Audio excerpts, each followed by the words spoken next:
do not do the right actions. Kaya naniniwala tayo sa Diyos, hindi natin sinasagawa yung tama. Our heart is far from God. Malayo ang ating puso sa Diyos. Yung ating pagsampa, nasasayang na mamalwala.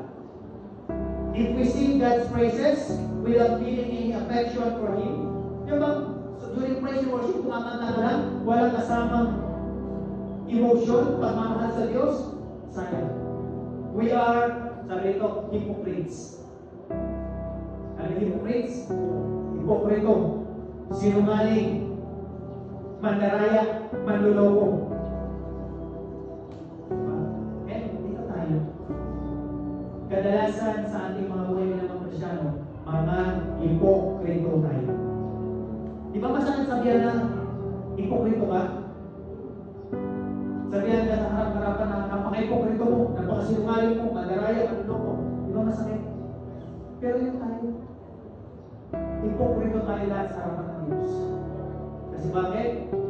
There's no changes na nangyayari. Walang pagbabago. Tama? Walang pagbabago. Eh kung meron man, salamat sa Diyos. Sa mga may nagbabago sa buhay natin. Alam mo kasi, ang masakit kasi sometimes, yung ba pinangalagaan natin na tayo Kristyano? Alam niyo po, ito isa-isa pa. Yung bago pa lang ako pastor, alam niyo po sa totoo lang, nahihiya ako sabihin pastor. Kasi bakit? Dahil alam ko sa sarili ko, hindi ko pa naiyakap na gusto ng maging pastor. Ibig sabihin nandun pa ako sa, yung bang parang, alam ba, parang laban bawal pa. Kasi nahihiya ako sabihin na ako'y pastor kasi alam ko naman sa sarili ko na hindi pa ako ganap. Ibig sabihin, pag hindi ko pa fully ginagawa yung mga bagay bilang sa pastor. Kaya ako sa sarili ko, alam ko na kung parang hindi ko kailangan ipangalandakan ng pastor.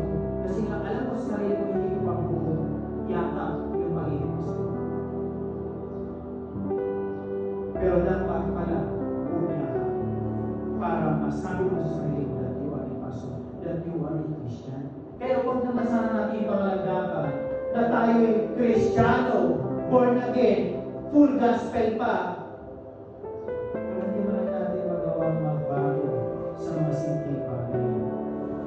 Tama? So nakakahiya.